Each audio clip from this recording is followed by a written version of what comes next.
There's no feeling more intense than starting over. If you deleted your homework the day before it was due, as I have, or if you left your wallet at home and you have to go back after spending an hour in the commute. If you won some money at the casino and then put all your winnings on red but it came up black. If you got your best shirt dry cleaned before a wedding and then immediately dropped food on it. If you won an argument with a friend and then later discovered that they just returned to their original view. Starting over is harder than starting up. If you're not ready for that, like if you've already had a bad day, then what you're about to go through might be too much. Feel free to go away and come back. I'll be here. Alright, thanks for coming with me on this trip. I'll understand if you have to take a break at any point. Just find a safe place to stop and quit the game. And don't worry, I'll save your progress, always, even your mistakes. This game is a homage to a free game that came out in 2002 titled Sexy Hiking. The author of that game was Jazuo, a mysterious Czech designer who was known at the time as the father of B games. And B games are rough assemblages of found objects. Designers slap them together very quickly and freely, and they're often too rough and unfriendly to gain much of a following. They're built more for the joy of building them than as polished products. In a certain way, Sexy Hiking is the perfect embodiment of a B game. It's built almost entirely out of found and recycled parts, and it's one of the most unusual and unfriendly games of its time. In it, your task is simply to drag yourself up a mountain with a hammer. And that act of climbing, in the digital world or in real life, has certain essential properties that give the game its flavor. No amount of forward progress is guaranteed. Some cliffs are too sheer or too slippery. And the player is constantly, unremittingly in danger of falling and losing everything. Anyway, when you start Sexy Hiking, you're standing next to this dead tree that blocks the way to the entire rest of the game. It might take you an hour to get over that tree, and a lot of people never got past it. You prod and you poke at it, exploring the limits of your reach and your strength, trying to find a way up and over. And there's a sense of truth in that lack of compromise. Most obstacles in video game worlds are fake. You can be completely confident in your ability to get through them once you have the correct method or the correct equipment or just by spending enough time. In that sense, every pixelated obstacle in Sexy Hiking is real. The obstacles in Sexy Hiking are unyielding, and that makes the game uniquely frustrating. But I'm not sure Jazuo intended to make a frustrating game. The frustration is just essential to the act of climbing, and it's authentic to the process of building a game about climbing. A funny thing happened to me as I was building this mountain. I'd have an idea for a new obstacle, and I'd build it, test it, and it would usually turn out to be unreasonably hard. But I couldn't bring myself to make it easier. It already felt like my inability to get past the new obstacle was my fault as a player rather than as a builder. Imaginary mountains build themselves from our efforts to climb them, and it's our repeated attempts to reach the summit that turns those mountains into something real. When you're building a video game world, you're building with ideas, and that can be like working with quickset cement. You mold your ideas into a certain shape that can be played with, and in the process of playing with them, they begin to harden and set until they're immutable, like rock. And at that point, you can't change the world. Not without breaking it into pieces and starting fresh with new ideas.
Oh, you just lost a lot of progress. That's a deep frustration, a real punch in the gut. Whoop.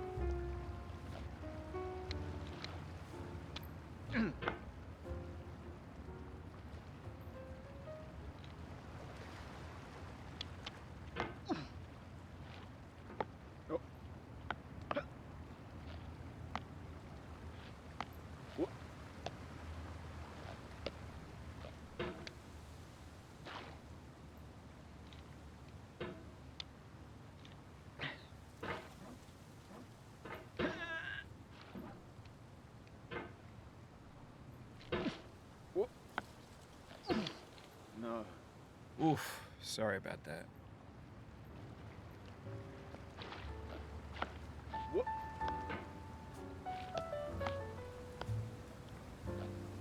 Whoop.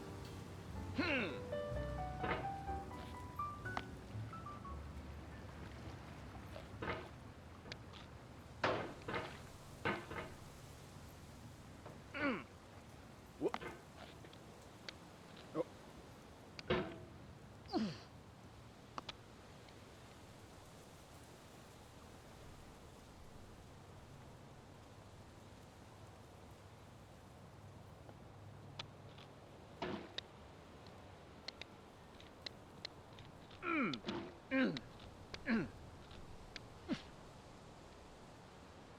Whoop.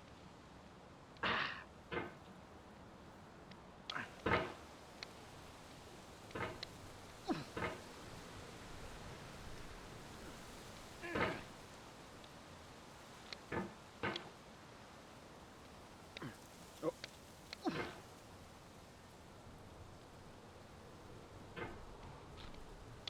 Whoop.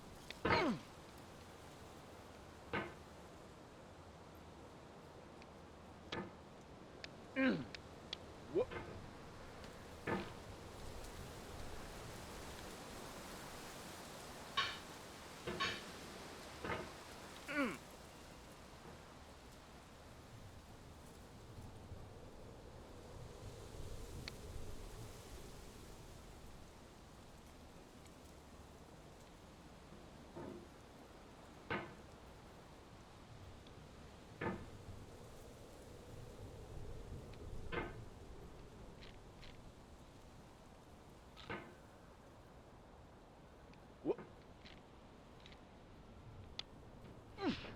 Whoop.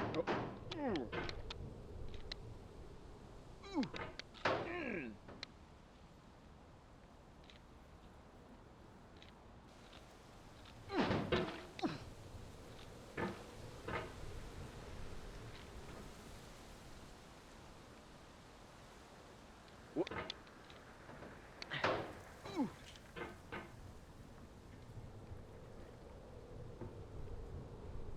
Oh.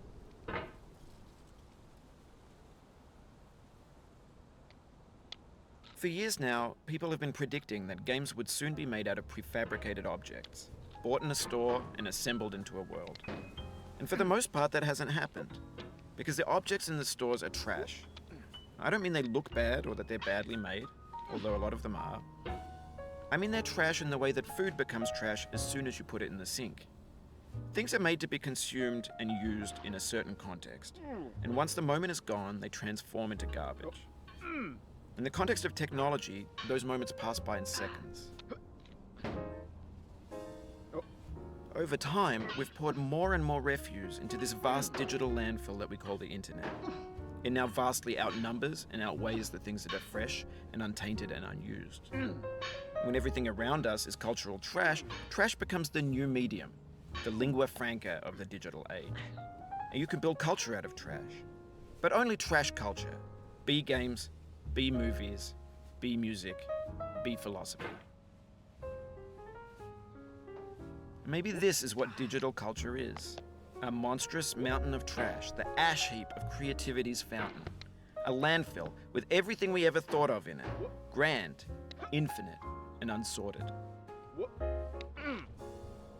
There's 3D models of breakfast, Gen X's fanfic novels, scan magazines, green screen Shia LaBeouf, banned snuff scenes on LiveLeak, Facebook's got lifelike bots with unbranded adverts and candid shots of Kanye and Taylor Swift mashups, car crash epic failed GIFs, Russian dashcam vids, discussions of McRibs, discarded, forgotten, unrecycled, muddled, rotten, untitled. Everything's fresh for about 6 seconds, until some newer thing beckons, and we hit refresh. And there's years of persevering, disappearing into the pile, out of style, out of sight.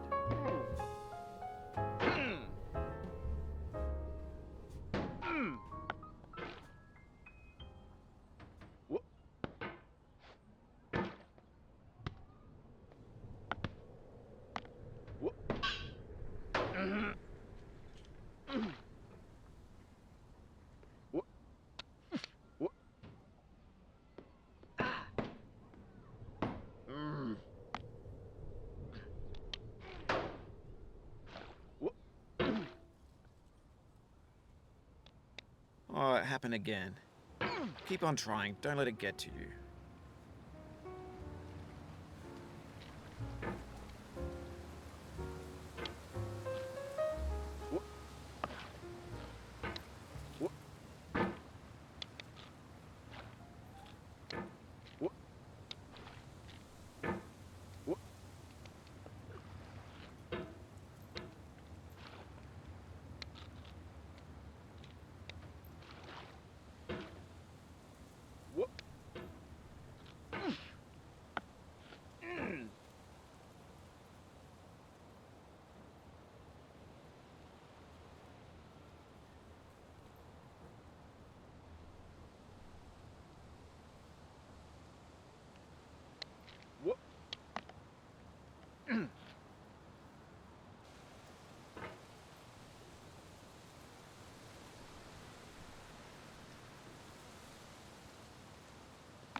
In this context, it's tempting to make friendly content that's gentle, that lets you churn through it but not earn it.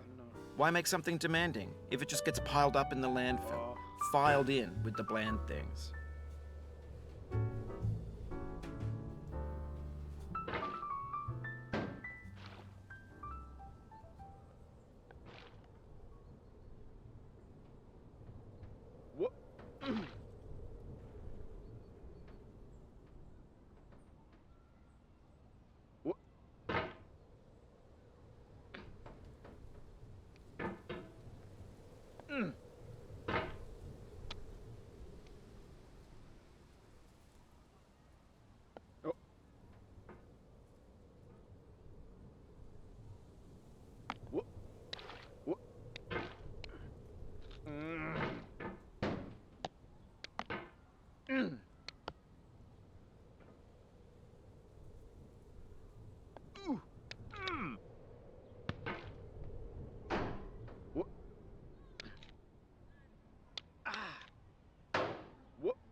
No.